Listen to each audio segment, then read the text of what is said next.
sestri svojoj oduvijek živim ja, u sjeni jer voli je svak.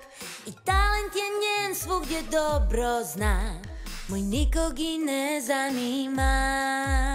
Kristalo, i kad čarobnog treba kamenja, koga se zove, pa nju, to peklo me uvijek duboko, svi gurali su me ka dnu.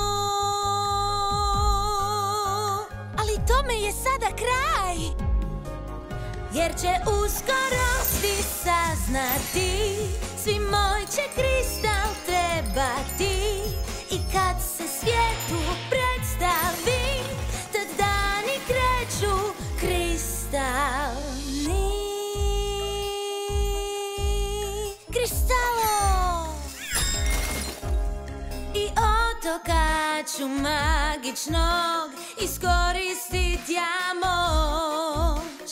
Kad netko zbog tog oslabi, nek ne uzme za zlo. I zato sad krenimo, jer će uskoro svi saznati, svi moj će kristal trebati. I kad se svijet